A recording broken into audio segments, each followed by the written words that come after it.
हाँ, तो यहाँ पे देखिए जो कचरा साफ करने वाला मजदूर है उसको किस प्रकार से शोषण कर रहा है उसको बारीकी से दिखाते हैं। और लगातार कई वर्षों से शोषण हो रहा है, ना ही तो न्यूनतम मजदूरी मिलता है, ना ही पीएफ कटता है, ना ही एसआई कटता है। आइए दिखाते हैं आपको। ये लोग हड़ताल पर हैं और आज 3 महीने से पेमेंट, तीसरा महीना चल रहा, पेमेंट नहीं मिला। क्या कारण है जो पेमेंट नहीं मिला? नहीं, कारण हम लोग का हर महीना सिस्टम है कि जब तक हम लोग काम बंद नहीं करते हम लोग पेमेंट नहीं मिलता है। कितना पैसा मिलता है? हम लोग का महीना तो 11,000 रुपये पेमेंट हम लोग का, लेकिन कभी फुल हम लोग का नहीं मिलता क्योंकि छोटा छोटा हॉलीडे हम लोग का हाजिरी कार्ड नहीं मिलता, हाजिरी कट जाता है बोलते। यार आप बता रहे थे अभी डीसी साहब क्या कहे थे? हाँ, वहाँ डीसी ऑफिस में हम लोग को फैसला हुआ रहा, तो वहाँ पूछा गया था कि दैनिक मजदूरी आप लोग कितना मिलता था। हम लोग बोल दिए रहे कि 370। तो बहुत हंसे भी थे कि इतना कम हाजिरी में क्यों काम करवा रहे हैं जी, जो मूल पेमेंट है। डीसी साहब आदेश दिए कि इन लोग को मिलना चाहिए, है ना, इन लोग को दिया जाए। नहीं, डीसी साहब नहीं, वहाँ एम पे वेंकटेश बोल के कोई आए थे सर दिल्ली से। अच्छा, दिल्ली से जो सर आए थे? सर आए थे, वहीं बोले थे कि इन लोग का जो मूल्य होना चाहिए उन लोग को। डीसी साहब नहीं बोले थे? ना, डीसी साहब नहीं बोले थे, वही साहब बोले थे। और डीसी साहब था वहाँ पे? डीसी साहब थे? हम नहीं थे। तो क्या था? अरे भाई बोलो। देखिए टोटल मिला के देखिए, ये निचले पैदान का मजदूर है। वाला बात तो कैमरा में आने से डरता है, बोलने से डरता है, ठीक है। अगर इसके मतलब ये आंदोलन करता है, एकदम साफ साफ कह देना चाहते हैं, ये लोग पेमेंट के लिए आंदोलन करता है, पीएफएसआई के लिए आंदोलन करता है, तो इन लोग को काम से निकालने का धमकी देता है। सही बात है कि गलत बात? काम से निकालने का धमकी, काम से इन लोग को निकालने का धमकी देता है। ऐसा स्थिति है, मजदूर अपने हक अधिकार के लिए कैसे लड़ेगा, समझ सकते हैं। यही सो मजदूर है कचरा साफ करने वाला, जिसका सेप्टिक टैंक में जान तक चल जाता है, कोई सुनने वाला नहीं रहता। अभी यहाँ कचरा जहाँ फेंकाता है वहाँ पे हमने वीडियो बनाने की 5 मिनट नहीं रहने सका, उल्टी कर दिया। और उस कंडीशन में ये मजदूर काम करता है, समझ सकते हैं।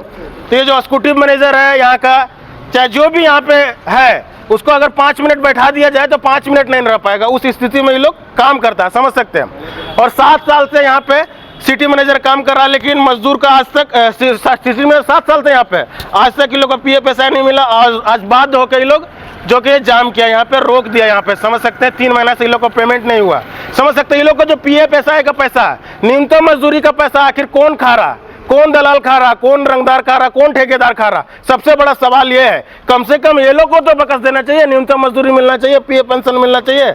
क्या यही सब बात है ना जी? जी सर, बस यही हम लोग का मिलना चाहिए, जो हम लोग का मूल्य वेतन है और पीएफएसआई है, बस हम लोग का मिल जाए किसी तरह। तो आप लोग का न्यूनतम मजदूरी मिलना चाहिए ना? बस, और हम लोग को कुछ नहीं चाहिए। हम लोग को जो सरकारी तरफ से है वही सब हम लोग को मिलना चाहिए, समझ सकते हैं। क्या चाची, आप लोग का पेमेंट कितना मिलता है? हम लोग का पेमेंट मिलता है 11,000। 11,000? हाँ, पीएफएसआई नहीं करता? कुछ नहीं करता, कुछ नहीं। बोनस वोनस भी मिलता है? कुछ नहीं। कागज जमा ले लेता है, फेंक देता है। हाँ, के 4 बोनस के नाम पे नहीं, पीएफ का नाम से? हाँ, 4 बार कागज हम लोग दिए हैं, सब पैसे फेंक दिया है। तो समझ सकते हैं इन लोग का पैसा खा रहा कौन खा रहा? सबसे बड़ा सवाल ये है, वो भी निचले पैदान का मजदूर का पैसा खा रहा, शर्म आना चाहिए, समझ सकते हैं। ऐसा स्थिति है चिरकुंडा नगर परिषद का। ये निरसा विधानसभा के अंतर्गत आता है, धनबाद जिले में चिरकुंडा नगर परिषद। चिरकुंडा नगर परिषद में टोटल मिला कितना मजदूर है? 60 को 60 मजदूर का शोषण कर रहा, वर्षों से, कई सालों से शोषण कर रहा, इन लोग का पैसा खा रहा, समझ सकते हैं। ऐसा स्थिति है। इस स्थिति के बारे में क्या सोचते हैं आप लोग? कमेंट करके जरूर बताइएगा। जो निचले कचरा साफ करने वाला मजदूर है, उन लोग का पीएफएसआई का पैसा खा रहा, उन लोग का न्यूनतम मजदूरी जो मिलना चाहिए वो भी नहीं मिल रहा, उसका भी पैसा खा रहा। सबसे बड़ा सवाल है कौन खा रहा, कौन रंगदार खा रहा, कौन ठेकेदार खा रहा और कौन दलाल खा रहा? सबसे बड़ा सवाल ये है। कम से कम ये लोग को भी बकस देना चाहिए। फैक्ट्री का मजदूर का तो खाता ही है पैसा, ये लोग जो कचरा साफ करता है, समझ सकते हैं। ऐसा स्थिति में जहाँ पे आदमी नाक बंद करके नहीं रख पाएगा, वैसा स्थिति में ये लोग वहाँ पे कचरा साफ करता है और इन लोग का पैसा खा रहा है। सबसे बड़ा सवाल है। डीसी महोदय से अनुरोध करेंगे कि इन लोग का जो पेमेंट है, न्यूनतम मजदूरी और पीएफएसआई कटना चाहिए और त्वरित कार्रवाई होना चाहिए। इन लोग का जो पैसा खा रहा है उस पर कार्रवाई होना चाहिए। बाकी बात आप लोग क्या सोचते हैं? मजदूरों का स्थिति देख के अपना राय जरूर रखिएगा। आप देख रहे थे सोनी डिजिटल मीडिया, सचिन की रिपोर्ट्स। जय हिंद।